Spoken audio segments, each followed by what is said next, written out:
যখন মানুষ উঠবে তখন তাকে 5টা প্রশ্ন করা হবে। কয়টা ভাই? এই 5টা প্রশ্নের আগে সে তার পা সামনেও ফেলতে পারবে না, পিছনেও ফেলতে পারবে না। আমরা কি একটু চিন্তা করতে পারছি কত ভয়ঙ্কর হবে বিষয়টা? এই সামান্য গরমে আমাদের অবস্থা খারাপ, সূর্য সেদিন সামনে নিচে, আর মানুষ উঠে দাঁড়িয়ে আছে। তাদেরকে 5টা প্রশ্ন করা হবে। যতক্ষণ পর্যন্ত প্রশ্নের উত্তর দিতে পারছে না, সামনেও যেতে পারবে না, পিছনেও আসতে পারবে না, পা নড়াতে পারবে না। 1, তোমার পুরো জীবনটা তুমি কোন কাজে ব্যয় করেছো? উত্তর কি রেডি আছে আমাদের কাছে? আমরা কি বলতে পারবো, হে আল্লাহ, আমরা আমাদের পুরো জীবন তোমার ইবাদত করে কাটিয়েছি? 2, তোমার যৌবন স্পেশালি তুমি কোন কাজে ব্যয় করেছো? তোমার যৌবন তুমি স্পেশালি কোন কাজে ব্যয় করেছো? যুবকরা কি উত্তর দেওয়ার জন্য প্রস্তুত আছে যে আমাদের যৌবন আমরা আল্লাহর পথে কাটিয়েছি? সবাই কি বলতে পারবো? 3 নাম্বার, তোমার রিজিকের উৎস কি ছিল? কোন পথে সম্পদ অর্জন করেছো? 4 নাম্বার, কোন পথে সম্পদ ব্যয় করেছো? কোন কোন খাতে সম্পদ ব্যয় করেছো? আমরা কি আমাদের আয় এবং ব্যয়ের হিসাব দেওয়ার জন্য প্রস্তুত? 5, তোমাকে আমি যে জ্ঞান দিয়েছিলাম সেই জ্ঞান অনুযায়ী আমল করেছো কিনা? আল্লাহ পাক আমাকে আপনাদের সবাইকে তৌফিক দান করুন না, জানা অনুযায়ী আমল করার তৌফিক দান করুন না। এই 5টা প্রশ্নের মধ্যে যৌবনকাল ইম্পর্টেন্ট কিনা ভাই? গুরুত্বপূর্ণ কিনা? মাথায় রাখি। সামনে একটা হাদিস শুনুন। রাসূল সাল্লাল্লাহু আলাইহি সাল্লাম বলছেন যে এই কিয়ামতের মাঠেই 7 শ্রেণীর মানুষকে আল্লাহ পাক বিশেষ মেহমানদারির ব্যবস্থা করবেন, আরশের ছায়ায় ছায়া দিবেন ইনশাআল্লাহ। কোথায় ছায়া দিবেন? ওই দিন এই ছায়া ছাড়া অন্য কোনো ছায়া থাকবে না। নবী সাল্লাল্লাহু আলাইহি ওয়াসাল্লাম বলছেন তার মধ্যে প্রথম শ্রেণী হচ্ছে ইমামুন আদিল, ন্যায়পরায়ণ শাসক। ন্যায়পরায়ণ, আচ্ছা, ন্যায়পরায়ণ শাসকের একটা এক্সাম্পল দেই। মক্কার জাহেলি যুগে সাহাবীরা ঈমান নিয়ে এসেছেন, বাস তাদের উপর নির্মম নির্যাতন শুরু হয়ে গেছে। আবু জেহেল, আবু লাহাব, উতবা, শাইবা। তখন সাহাবীরা আল্লাহ রাসূলের কাছে এসে বলছেন, ইয়া রাসূলুল্লাহ, আপনি একটু বদদোয়া করেন, তাদের উপর বদদোয়া করেন, আমরা তো আর পারছি না। নবী সাল্লাল্লাহু আলাইহি ওয়াসাল্লাম বললেন, তোমরা মক্কা থেকে হিজরত করে হাবাসায় চলে যাও। কোথায়? হাবাসা। হাবাসা মানে হচ্ছে আবিসিনিয়া।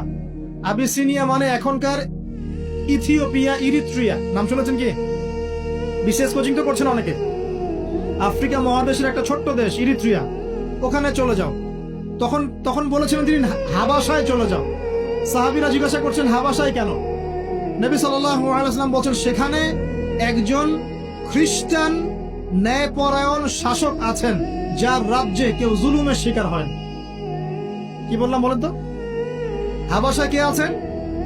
একজন মুসলিম না খ্রিস্টান?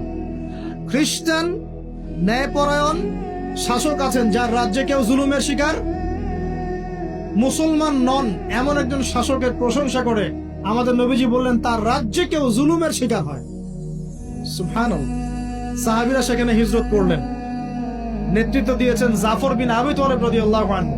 সে সাহাবী বাদশা নাজাশী, তার নাম ছিল বাদশা নাজাশী, তার সামনে দাঁড়িয়ে সূরা মারিয়াম তেলাওয়াত করেছিলেন। ওই সূরা মারিয়ামে ইয়াহইয়া, জাকারিয়া, ঈসা, তার মা, এই গল্প ঘটনাগুলো আছে।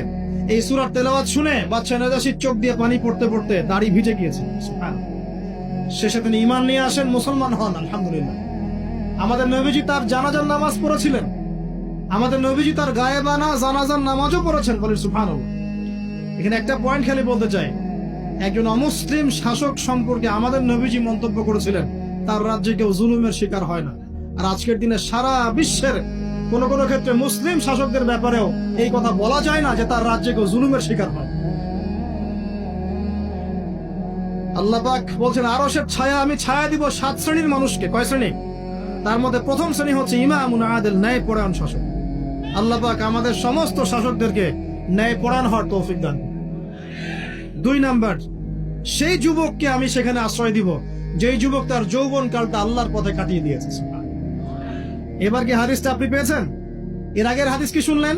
পা নড়াতে পারবেন না যতক্ষণ পর্যন্ত এই প্রশ্নের উত্তর না দিচ্ছেন যৌবনকাল কোন পথে ব্যয় করেছেন। এখন যদি আল্লাহর পথে ব্যয় করেন তাহলে আরশের ছায়া ছায়া পাচ্ছেন, আলহামদুলিল্লাহ। বাকিগুলো কারা কারা একটু বলে দেই। 3 নাম্বার হচ্ছে সেই ব্যক্তি যে একজন আরেকজনকে মহব্বত করে, এক ব্যক্তি আরেক ব্যক্তিকে মহব্বত করে শুধুমাত্র আল্লাহর সন্তুষ্টির জন্য। কথা কি বুঝতে পারছেন? এই মহব্বত আবার এই ছেলে মেয়ের ফ্রি মিক্সিং না। কথা বুঝতে পারেনি? দিনের খাতিরে মহব্বত, আল্লাহর জন্য মহব্বত, আল্লাহর জন্য। কিন্তু 4 নাম্বার এমন ব্যক্তি যে এত গোপনে দান করে যে তার বাম হাত জানে না ডান হাত কি দান করেছে। আমরা তো এখন 1 টাকা দান করলে 100 টাকা ফুটাই। ফেসবুক আছে, মারাত্মক একটা জিনিস ফেসবুক, মানে এটা মানুষকে আর মানুষ রাখে না। যে ব্যক্তি ফেসবুকে আসক্ত তার সাথে কথাবার্তা বলা, লেনদেন, চলাফেরা খুব ডিফিকাল্ট। মানে কি বোঝেন আগে কথাটা? কেন ডিফিকাল্ট? কারণ সে এত বেশি আসক্ত এখানে যে পান থেকে চুন ধসলে সে আপনাকে পাবলিকলি ধুয়ে রেখে দিবে। কিছু হইলে আপনাকে ফেসবুকে টেনে নিয়ে আসবে, ফেসবুকে সবাইকে বলবে উনি আমার সাথে এই কাজ করছে। আপনি বলারও টাইম পাবেন না যে আপনি নির্দোষ। খুব মুশকিল এগুলা। আল্লাহ মাফ করুক আমাদেরকে। এমন ভাবে দান করে যে বাম হাত জানে না ডান হাত কি দান করছে। 5 নম্বর এমন ব্যক্তি যে এটা যুবক, এটাও যুবক, যাকে কোনো সুন্দরী নারী আহ্বান করছে জিনার জন্য, সুন্দরী উচ্চ বংশের নারী, যে আসো আমার সাথে জেনা করো। ওই ইউসুফ আলাইহিস সালামের মতো, মনে আছে? ইউসুফ আলাইহিস সালামের ঘটনা মনে আছে? আচ্ছা, কিন্তু সেই যুবক বলে, সেই ব্যক্তি বলে, ইন্নী আখাফুল্লাহ, আমি আল্লাহকে ভয় করি, আমি তোমার সাথে খারাপ কাজ করতে পারবো। এরকম ছেলে এবং এরকম মেয়ে এখন সমাজে খুঁজে পাওয়া যায় হাতে গোনা, হাতে গোনা। আপনি অনলাইন ঘাটাঘাটি করেন, গুগল করেন, ক্রস চেক করেন, দেখবেন বাংলাদেশের 25 বছরের কম বয়সী ছেলে আর মেয়েদের জেনার হার কত আপনি বের করে দেন। 25 বছরের কম যে যুব সমাজ আমাদের সামনে আছে, তাদের মধ্যে কত % যুবক এখন পর্যন্ত ফিজিক্যাল সম্পর্ক করেনি কারোর সাথে, আপনি খুঁজে বের করতে পারেন। শুধু ছেলেদের ক্ষেত্রে এটা নয়, মেয়েদের ক্ষেত্রেও আছে। এই যে অনার্স লাইফ পার করার আগেই বহু মেয়ে সতীত্ব নষ্ট করে ফেলছে, বহু ছেলে সতীত্ব নষ্ট করে ফেলছে। কথাগুলো কি রাগ করছেন? আমি আপনাদের ভাই এবং আমি আপনাদেরকে মহব্বত করি। আমরা জেনার পথে যাব না, আমরা হালাল সম্পর্কে থাকবো ইনশাআল্লাহ। যখন আপনি জেনায় চলে যাবেন, আপনার কলব থেকে আল্লাহ নূর নষ্ট হয়ে যাবে। এটা এমন একটা পাপ যেটা করার পর মানুষ আল্লাহর সামনে মাথা তুলে দাঁড়াতে পারে না, লজ্জায় চোখ নেমে যায়, ইবাদতে স্বাদ পায় না। যখন হারাম সম্পর্কে, ফ্রি মিক্সিং, এগুলোতে মানুষ থাকে, ইবাদতে মানুষ স্বাদ পায় না। দিনের পর দিন ইবাদত করে মনোযোগ আসে না, মন লাগে না, চোখ দিয়ে একটু পানি বের হয় না, আল্লাহর জন্য কাঁদতে পারে না, কারণ মনের মধ্যে তো নূর নাই। আর যখন একটা মেয়ে বেপরদায় থাকে, সে অনেক ইবাদত করলেও তার এই বেপরদায় থাকার কারণে সমাজের বহু মানুষের চোখের জেনা হয়ে যায়। এতে করে ওই সব মানুষের পাপের ফল এই মেয়েটাকে ভোগ করতে হয়। এবং মানুষের চোখের বদনজর লাগে, ওই মেয়ে অসুস্থ হয়ে পড়ে মানসিকভাবে, শারীরিকভাবে। আমি আমাদের যুবক ভাই এবং যুবক বোনদেরকে রিকোয়েস্ট করব, আল্লাহর ওয়াস্তে চরিত্রটাকে পবিত্র রাখার চেষ্টা করুন। আল্লাহ পাক তৌফিক দান করুন। এই যুবককে আল্লাহ পাক আরশের ছায়া দিবেন, যে একটা মেয়েকে পেয়েও আল্লাহর ভয় তাকে ভোগ করে নাই। আল্লাহ পাক এরকম যুবক ঘরে ঘরে তৈরি করুন। তাহলে কি করবেন ভাই? হালাল উপার্জনের ব্যবস্থা করবেন, ব্যাস সরাসরি বিয়ে করে ফেলবেন। পরিবারকে বোঝানোর চেষ্টা করবেন, না বুঝলে আন্দোলন শুরু করবেন যে আমি জেনা করতে চাই না, আমি বিয়ে করতে চাই, বিয়ে আমার দেওয়ানি লাগবো, এরকম। ব্যাস, তারপর দেখবেন বাপ মা কেমন করে বিয়ে না দেয়। আল্লাহ সাহায্য করবে ইনশাআল্লাহ। আল্লাহ আমাদের যুবক ভাইদেরকে চরিত্র হেফাজত করার স্বার্থে বিয়েকে সহজ করে দিন। আমি আবার কাউরে নিয়ে পালায় যায় না, ওই কাজ করতে যায় না কিন্তু আবার, ঠিক আছে? কারণ এভাবে কোর্টে গিয়েও যদি একটা মেয়ে বিয়ে করে, এই বিয়ের জায়েজ না জায়েজ নিয়ে অনেক কথা আছে। অতএব এইসব ঝুঁকির মধ্যে যাবেন না, বাসায় বোঝানোর চেষ্টা করবেন।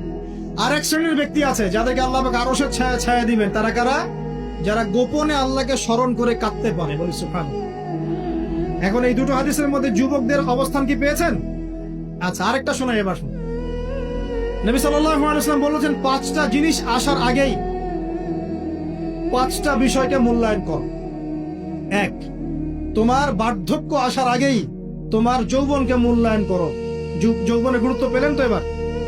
তোমার মৌত আসার আগেই তোমার জীবনকে মূল্যায়ন করো। সচ্ছল থাকা অবস্থাতেই অসচ্ছলতাকে মূল্যায়ন করো, অসচ্ছলতা আসার আগেই সচ্ছলতাকে মূল্যায়ন করো। অসুস্থতা আসার আগেই সুস্থতাকে মূল্যায়ন করো। এবং এই যে কথাটা বললাম যে তোমার বার্ধক্য আসার আগেই যৌবনকালটাকে মূল্যায়ন করো।